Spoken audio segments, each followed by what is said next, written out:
Okay, so let's do exercise 18-12.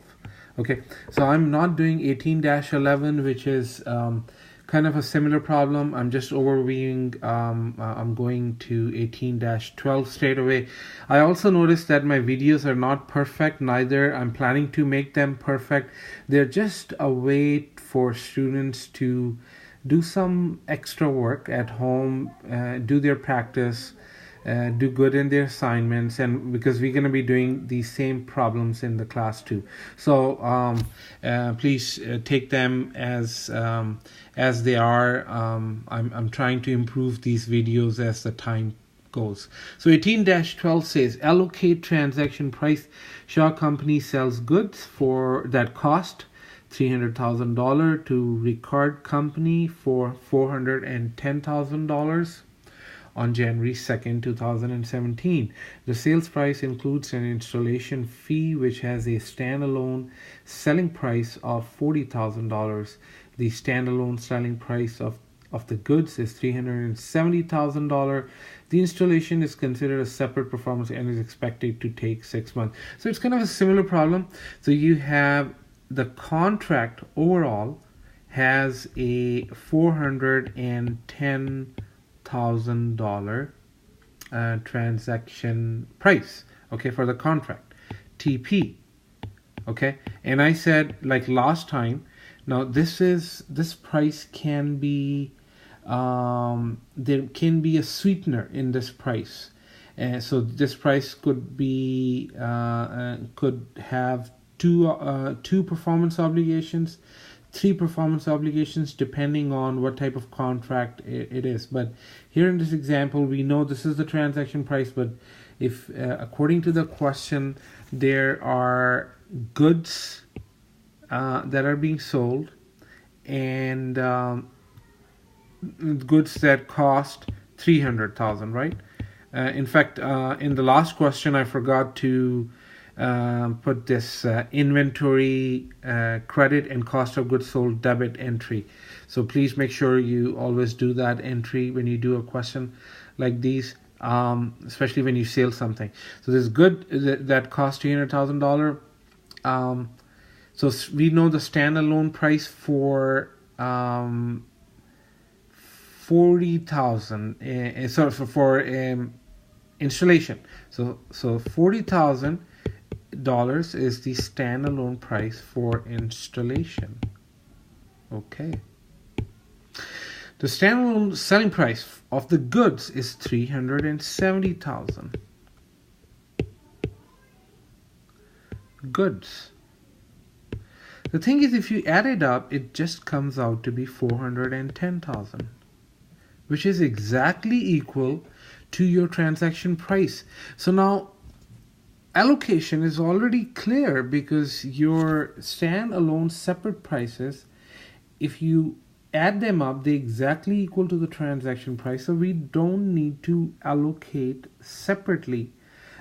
So here in this case, we know what should be the performance obligation,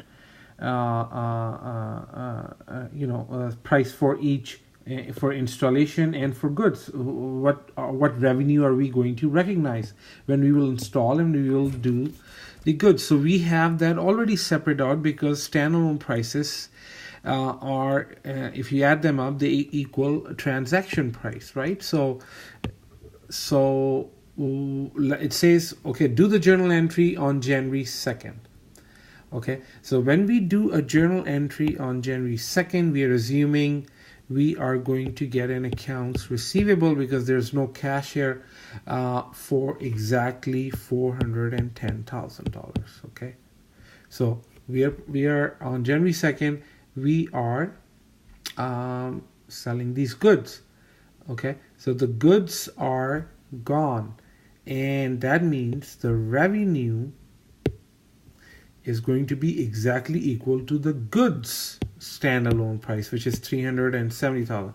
So $370,000, and then we have an obligation still, which is a liability, unearned revenue, and that is going to be $40,000, right? So that is still there. So last time I forgot to put this cost of goods sold and inventory transaction in the last question. You always have to do that. We know it is $300,000, so 300,000 debit, 300,000 credit. So we always have to do this as part of the sales entry. So that one is done on January 1st. Now it says here the installation is considered a separate and is expected to take 6 months to complete, right? So that installation will be done after 6 months. Okay, so first question, part A, says do the journal entry for January 2nd, which we have done already. Okay, we have recognized the asset liability approach, right? And as we do the performance obligation, we are recognizing that revenue, right? As we satisfy that obligation. So we have, according to this big contract, right? So this is a big contract. So now question part B says Shaw prepares an income statement for the first quarter of 2017, ending on March 31st. So installation was completed on June 18th, 2017. How much revenue should be recognized related to its sale to record on March 31st?